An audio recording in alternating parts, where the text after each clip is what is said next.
जया एकादशी व्रत कथा। पद्म पुराण में वर्णित इस एकादशी की कथा के अनुसार देवराज इंद्र स्वर्ग में राज करते थे और अन्य सब देवगण सुखपूर्वक स्वर्ग में रहते थे। एक समय इंद्र अपनी इच्छानुसार नंदन वन में अप्सराओं के साथ विहार कर रहे थे और गंधर्व गान कर रहे थे। उन गंधर्वों में प्रसिद्ध पुष्पदंत तथा उसकी कन्या पुष्पवती और चित्रसेन तथा उसकी स्त्री मालिनी भी उपस्थित थे। साथ ही मालिनी का पुत्र पुष्पवान और उसका पुत्र माल्यवान भी उपस्थित थे। पुष्पवती गंधर्व कन्या माल्यवान को देखकर उस पर मोहित हो गई और माल्यवान पर कामबाण चलाने लगी। उसने अपने रूप, लावण्य और हावभाव से माल्यवान को वश में कर लिया। हे राजन, वह पुष्पवती अत्यंत सुंदर थी।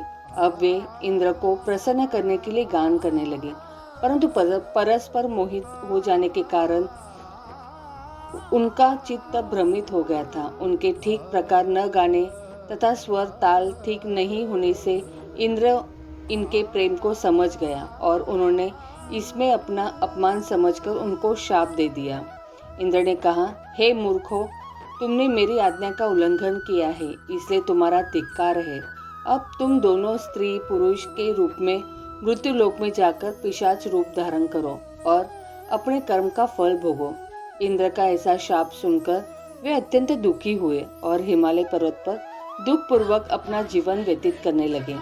उन्हें गंध, रस तथा स्पर्श आदि का कुछ भी ज्ञान नहीं था। वहां उनको महान दुख मिल रहे थे। उन्हें एक क्षण के लिए भी निद्रा नहीं आती थी। उस जगह अत्यंत शीत था, इससे उनके रोंगटे खड़े रहते और मारे शीत के दांत बजते रहते।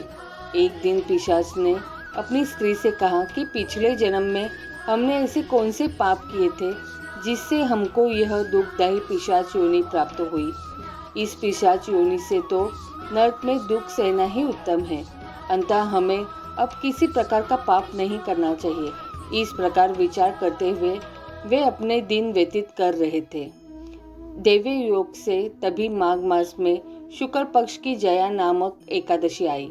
उस दिन उन्होंने कुछ भी भोजन नहीं किया और न कोई पाप कर्म ही किया। केवल फल फूल खाकर ही दिन व्यतीत किया और सायंकाल के समय महान दुख से पीपल के वृक्ष के नीचे बैठ गए। उस समय सूर्य भगवान अस्त हो रहे थे। उस रात को अत्यंत ठंड थी, इस कारण वे दोनों शीत के मारे अति दुखित होकर मृतक के समान आपस में चिपटे हुए पड़े रहे। उस रात्रि को उनको निद्रा भी नहीं आई। जया एकादशी के उपवास और रात्रि के जागरण से दूसरे दिन प्रभात होते ही उनकी पिशाच योनि छूट गई। अत्यंत सुंदर गंधर्व और अप्सरा की देह धारण कर सुंदर वस्त्राभूषणों से अलंकृत होकर उन्होंने स्वर्गलोक को प्रस्थान किया। उस समय आकाश में देवता उनकी स्तुति करते हुए पुष्प वर्षा करने लगे। स्वर्गलोक में जाकर इन दोनों ने देवराज इंद्र को प्रणाम किया। इंद्र उनको पहले रूप में देखकर अत्यंत आश्चर्यचकित हुए और पूछने लगे कि तुमने अपने पिशाच योनि से किस तरह छुटकारा पाया, सब बतलाओ। माल्यवान बोले कि हे देवेंद्र, भगवान विष्णु की कृपा और जया एकादशी के व्रत के प्रभाव से ही हमारी पिशाच देह छूटी है। तब इंद्र बोले कि हे माल्यवान, भगवान की कृपा और एकादशी की व्रत करने से न केवल तुम्हारी पिशाच योनि छूट गई, वरन हम दोनों लोगों के भी वंदनीय हो गए, क्योंकि विष्णु और शिव के भक्त हम लोगों के वंदनीय हैं। अंततः आप धन्य हैं। अब आप पुष्पवती के साथ जाकर विहार करो। अंततः इस जया एकादशी के व्रत से बुरी योनि छूट जाती है। जिस मनुष्य ने इस एकादशी का व्रत किया है, उसने मानो सब यज्ञ, जप, दान आदि कर लिए। जो मनुष्य जया एकादशी का व्रत करते हैं, वे अवश्य ही 1000 वर्ष तक स्वर्ग में वास करते हैं। ऐसी एकादशी की महिमा है। धार्मिक शास्त्रों के अनुसार यह एकादशी बहुत महत्व मानी गई है, क्योंकि यह माघ महीने में पड़ती है।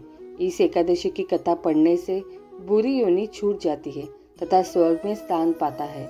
इस एकादशी पर पूरे मन पूर्वक पूजन करने से मनुष्य के जीवन के सारे कष्ट नष्ट हो जाते हैं। इस एकादशी व्रत की पौराणिक कथा पढ़ने से धन, सौभाग्य, ऐश्वर्य की प्राप्ति होती है। जया एकादशी के दिन भगवान विष्णु का पूजन, व्रत और उपवास रखकर तिल का दान और तुलसी पूजा का विशेष महत्व है। एकादशी के दिन ब्रह्म मुहूर्त में उठकर स्नानादि से निवृत्त होकर स्वच्छ वस्त्र धारण करके श्री विष्णु का ध्यान करें। तत्पश्चात व्रत का संकल्प लें। फिर घर के मंदिर में एक चौकी पर लाल कपड़ा बिछाएं और भगवान विष्णु की प्रतिमा स्थापित करें। एक लोटे में गंगा जल लेकर उसमें तिल, रोली और अक्षत मिलाएं। अब इस लोटे से जल की कुछ बूंदें लेकर चारों ओर छिड़कें। फिर इसी लोटे से घट स्थापना करें। अब भगवान विष्णु को धूप दीप दिखाकर उन्हें पुष्प अर्पित करें। अब एकादशी की कथा का पाठ पढ़ें अथवा श्रवण करें। शुद्ध घी या दिया जलाकर विष्णु जी की आरती करें। श्री विष्णु के मंत्रों का ज़्यादा से ज़्यादा जाप करें। तत्पश्चात श्री हरि विष्णु जी को तुलसी दल और तिल का भोग लगाएं। विष्णु सहस्त्र नाम का पाठ करें। शाम के समय भगवान विष्णु जी की पूजा करके फलाहार करें। श्री हरि विष्णु के भजन करते हुए रात्रि जागरण करें। अगले दिन द्वादशी तिथि को योग्य ब्राह्मण को भोजन कराकर दान दक्षिणा दे। इसके बाद स्वयं भी भोजन ग्रहण कर व्रत का पारण करें। जया एकादशी व्रत करने से जीवन के हर तरह की परेशानियों से मुक्ति तथा जाने अनजाने में हुए पापों का नाश होता है। यह एकादशी मोक्ष देती है तथा दोबारा मनुष्य योनि में जन्म नहीं लेना पड़ता। इस दिन व्रत पूजा के साथ ही गरीब असहाय लोगों को गर्म कपड़े, तिल और अन्न का दान करने से कई यज्ञों का फल प्राप्त होता है।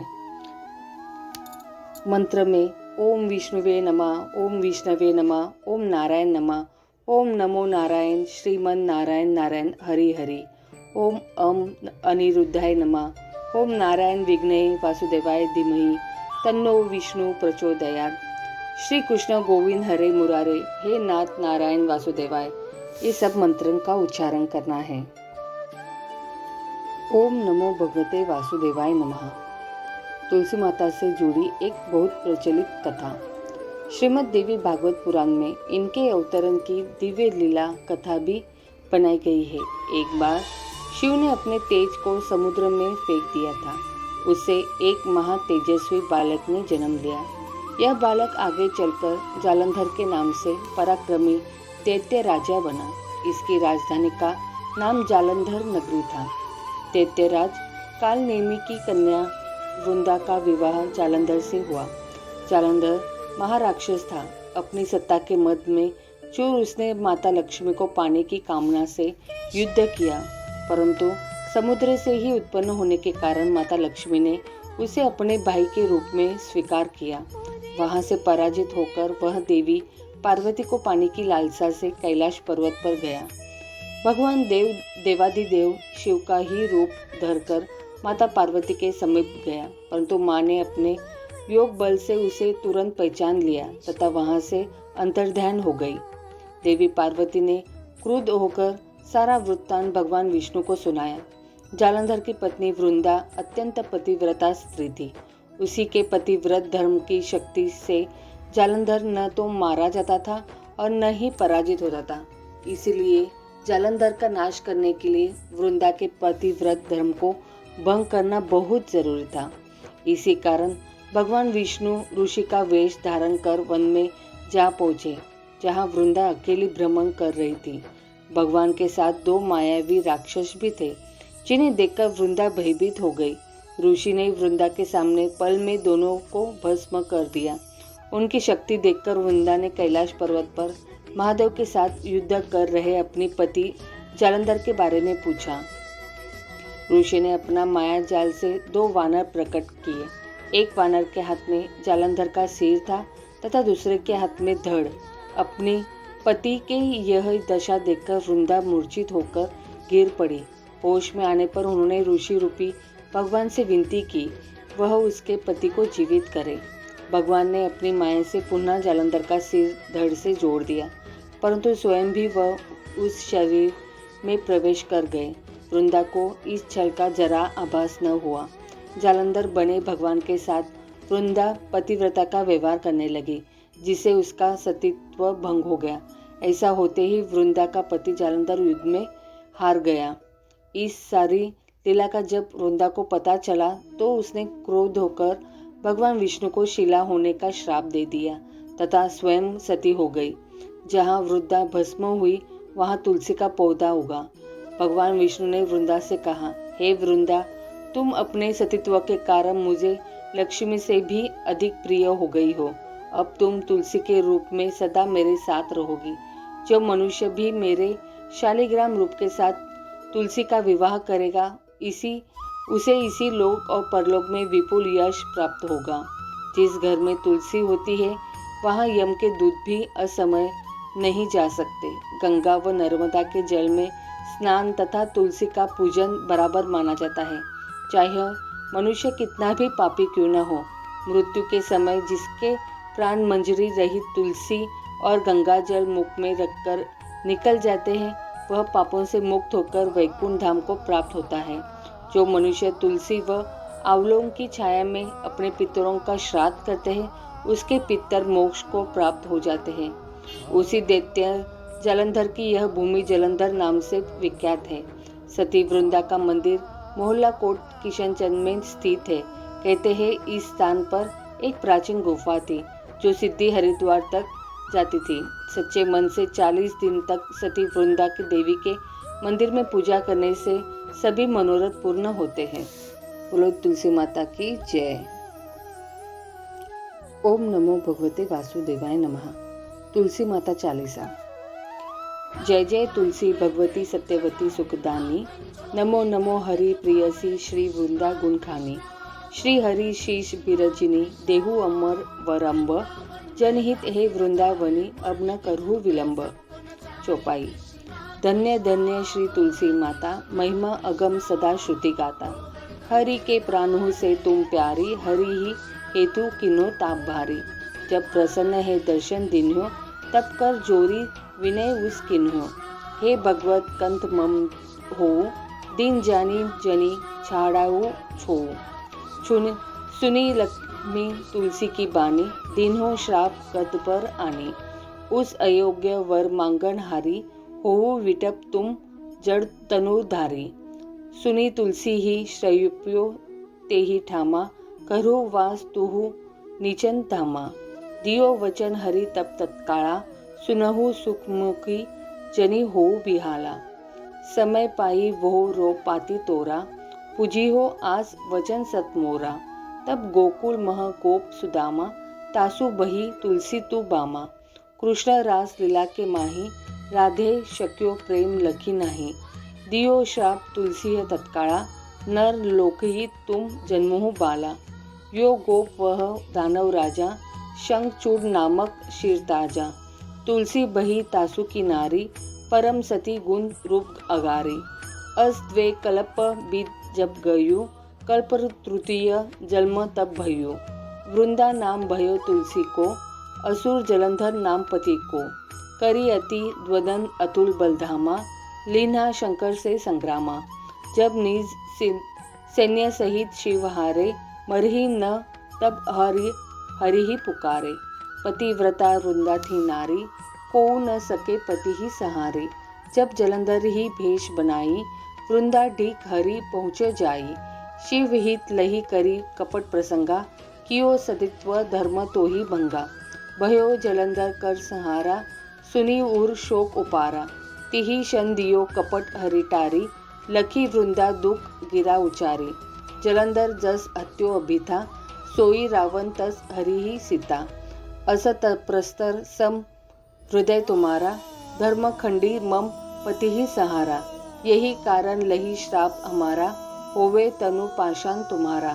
सुनी हरि तुरत ही वचन उचारो, दियो श्राप बिना विचारे। लख्यो न नीच करतुति पति को, छलन छयो जब पार्वती को। जड़ मुति तुहु असोह जड़ रूपा, जग मह तुलसी विटप अनुपा। भगवा रूप हम शालिग्रामा, नदी गंडकी बीच ललामा। जो तुलसी दल हम ही चढ़िए, सब सुख भोगी परम पद पढ़िए। बिनो तुलसी हरि जलत शरीरा, अतिशय उठत शीर उर पीरा। जो तुलसी दल हरि शीर धारत, सो सहस्त्र घट अमृत डारत। तुलसी हरि मन रंजनी हारी, रोग दोष दूर भंजनी हारी। प्रेम सहित हरि भजन निरंतर, तुलसी राधा में नाही अंतर। व्यंजन हो छपनु प्रकारा, बिनु तुलसी दल न हरिहि प्यारा। सकल तीर्थ तुलसी तरु छाई, लहत मुक्ति जन संशय नाही। कवि सुंदर एक हरिगुण गावत, तुलसी ही निकट सहस गुण पावत। बसत निकट दुर्वासा धामा, जो प्रयास ते पूर्व ललामा। पाठ करही जो नित नर नारी, होई सुख भाषा ही त्रिपुरारी। दोहा। तुलसी चालीसा पढ़ी तुलसी तरु ग्रहदारी, दीपदान करी पुत्र फल पावी बंधु नारी। सकल दुख दरिद्र हरि हार, हे परम प्रसन्न। आशी धम जन न लड़ही, ग्रह बसी पूर्ण अन्न। लाही अभिमत फल जगत मह, लाही पूर्ण सब काम। जेई दल अर्पही तुलसी तह, सहस बसी हरियाम। तुलसी महिमा नाम लाख, तुलसी सुखराम। मानस चालीसा रचो जग, मह तुलसीदास। बोलो तुलसी मैया की जय।